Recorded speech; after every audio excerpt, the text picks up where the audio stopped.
welcome to the deep dive. Great to be here. So today we're plunging into two really fascinating areas of cinema right now. Yeah, looking forward to this. First up, we're getting this really intimate look at Anne Hathaway's experience filming Mother Mary. Sounds like it was incredibly challenging. Seriously intense from what I've read. And then we'll switch gears a bit. We're going to give you a sort of guided tour of all the big movies hitting screens, both theaters and streaming, right through early October 2025. Yeah, it's a packed schedule. Definitely.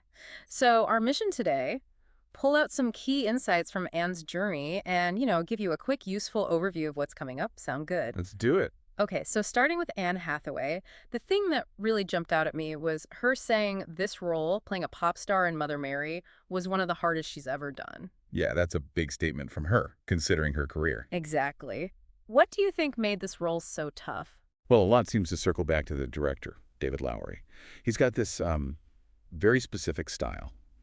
And Michaela Cole, her co-star, mentioned his writing just sort of forced them into intensity. Forced intensity, so it wasn't just the character itself. It seems like the whole atmosphere, the whole process was designed to push them, emotionally, artistically. Yeah.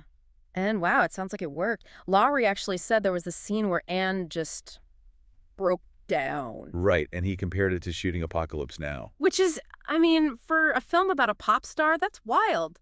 What happened in that moment? Well, it really speaks to her vulnerability, I think. Yeah. Apparently, she even told Lowery beforehand something like, I have to apologize because I think what's going to come out of me will hurt you. Whoa. Yeah. So the real insight there is this idea of artistic surrender.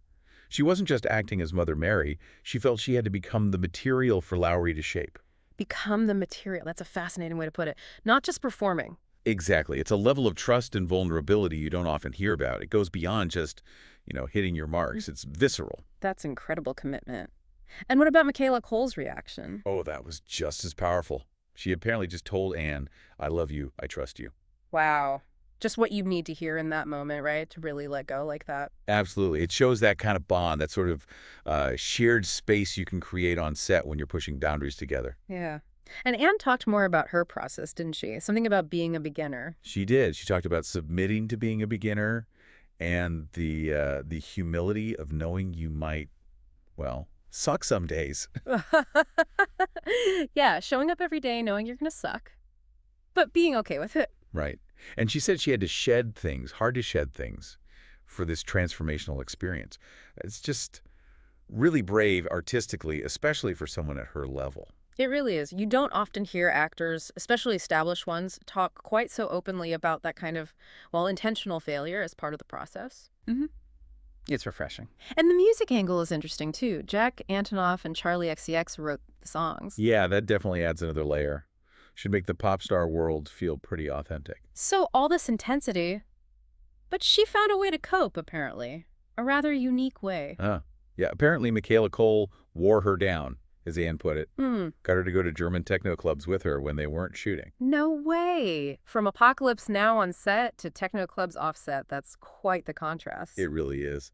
Talk about immersing yourself, though. Yeah. But yeah, maybe a necessary release valve? Maybe so. But back on set, that intensity was clearly translating into the performance. Cole talked about another scene. Oh, right. The dancing scene in the barn. She called it terrifying and very brave work. Yeah, and she emphasized the sheer physicality Anne had to learn. Said it took gallons and tons of strength to do it over and over for multiple takes. Sounds like something truly special. Really makes you want to see it. Definitely. Though as of now, we still don't have a release date for Mother Mary. Not yet confirmed, no. We'll have to keep an eye out. Okay, so speaking of release dates, let's pull back from that deep dive into one film and look at the wider picture. Right, the upcoming movie slate. Yeah, there is a lot coming out. Blockbusters, indie stuff, streaming exclusives, running through, early October 2025? That's the plan. Quite a diverse list. So for everyone listening, maybe keep an ear out for trends or, maybe some interesting matchups releasing close together. Sounds good. Let's just go chronologically, starting with June 2025. Okay, June. Kicking off June 20th, we've got Elio. That's the new Disney Pixar one. Right, about the kid mistaken for Earth's ambassador to aliens or something like that. Exactly. Same day, though. Completely different vibe. 28 years later. Ooh, the zombie sequel. Jodie Comer, Aaron Taylor Johnson, Ralph Fiennes. That's a solid cast. It is. Then, June 27th, we get F1. the racing movie with Brad Pitt. And Damson Idris, Javier Bardem, Joseph Kosinski directing, right, after Top Gun. Maverick. High expectations for that one. Definitely high octane. And also on the 27th, M3GN 2.0. She's back. Yeah. The killer robot doll. Can't wait for more creepy dancing. So right off the bat in June, Pixar, zombies, F1 racing, killer dolls, quite the mix. It really is. You see that split already, don't you? Mm. New animation, but also leaning hard into established franchises, horror sequels. Yeah, trying to cover all the bases for summer audiences, I guess. Seems like it. Okay, moving into July 2025. Yep, July. Starts July 1st with Ice Road, Vengeance, Liam Neeson's back. Of course he is. Does he ever stop? Apparently not. Then July 2nd is huge, Jurassic World Rebirth. A new chapter. Scarlett Johansson, Jonathan Bailey, Mahershala Ali. Interesting cast again. Island Research Facility. Sounds familiar, but maybe a fresh take. We'll see. Also July 2nd on Netflix, The Old Guard 2. Ah, yes, Charlize Theron's Immortal Warriors, with Uma Thurman and Henry Golding joining this time. And Chiwetel Ejiofor, yeah.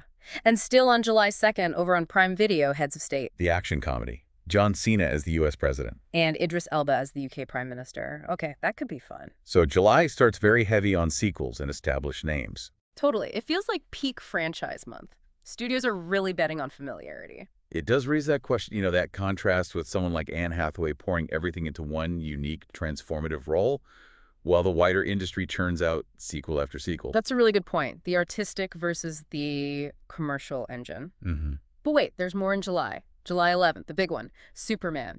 James Gunn's new DC Universe kickoff. Right. David Corenswet as Suppies, Rachel Brosnahan as Lois, Nicholas Hoult as Lex. Lot riding on that. Huge pressure. Okay, July 18th, another packed day. Ready. Lay it on me. I Know What You Did Last Summer. The sequel. We really? With Jennifer Love Hewitt and Freddie Prinze Jr. back. Apparently so. Also Smurfs, the animated musical. Rihanna's voicing Smurfette, I think. Okay. And you mentioned Ari Aster. Yes. Eddington, his modern Western set during COVID. Joaquin Phoenix, Pedro Pascal, Emma Stone, Austin Butler. Wow, that sounds intense. Aster doing Western. Intriguing. Very. Then rounding out July on the 25th, Marvel's The Fantastic Four, First Steps. The 60s setting one, right? Pedro Pascal again, Vanessa Kirby, Eben Moss-Bachrach, Joseph Quinn. Another huge one for Marvel. Definitely. And, oh yeah, also on the 25th on Netflix, Happy Gilmore 2. Adam Sandler's back. Okay, July is just relentless. Sequels, reboots, superheroes, auteur projects. Everything but the kitchen sink, right? Pretty much. It's interesting seeing something like Eddington pop up amidst all the blockbusters, though. Yeah. A bit of counter-programming. True. Okay, deep breath. August 2025. Seems maybe a little more comedy-focused. Let's see. August 1st, we get the Naked Gun reboot. With Liam Neeson and Pamela Anderson. That's a choice. It certainly is. Also, August 1st, The Bad Guys 2, the animated sequel. Introducing the bad girls, apparently. Then, August 6th, on Prime Video, The Pickup. Eddie Murphy, Pete Davidson, Keke Palmer, action comedy. Yep, August 8th is busy again, Freakier Friday. Lindsay Lohan and Jamie Lee Curtis back for the Body Swap sequel. Wow, nostalgia factor is high there. Totally. Also, Weapons. That's the mystery with Josh Brolin, Julia Garner. Alden Ehrenreich, too. About vanishing kids. Sounds darker. Yeah, definitely. And My Mother's Wedding. Rom-com with Scarlett Johansson, Sienna Miller, Emily Beecham. Kristen Scott Thomas directing and starring, I think. Right. So, yeah, August has reboots, sequels, but also some original mystery and rom-com vibes. A little more variety, perhaps. Still plenty of familiar IP, though. For sure. Finishing August, on the 22nd, Honey Don't, dark comedy, Margaret Qualley and Aubrey Plaza. That sounds promising. And Americana. Another modern Western. Sydney Sweeney, Paul Walter Hauser, Halsey, Eric Dane. Interesting. Two modern Westerns relatively close together. Yeah.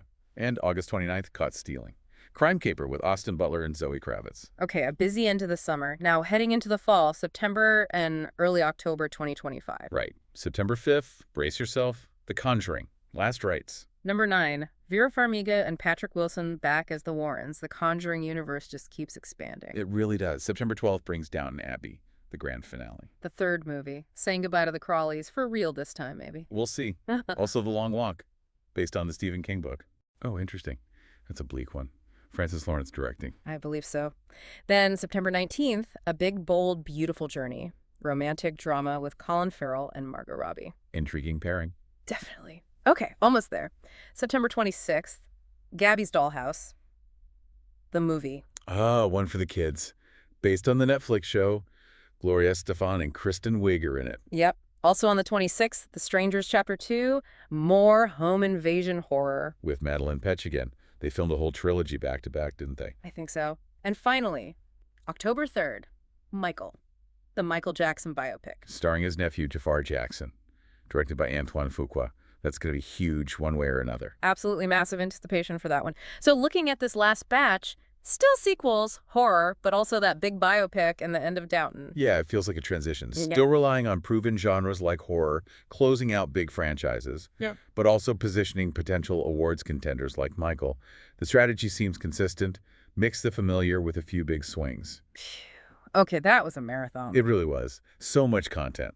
And that basically brings us to the end of this deep dive. We went from, the really intense personal story of Anne Hathaway's transformation for Mother Mary, Artistic surrender. all the way through this massive, just sheer volume of movies coming out. Quite the range. It really is. From deep character work to franchise management on a huge scale. Thanks so much for joining us and wading through all that. My pleasure. It's fascinating to track. So we covered a lot, but maybe a final thought to leave you, our listener, with.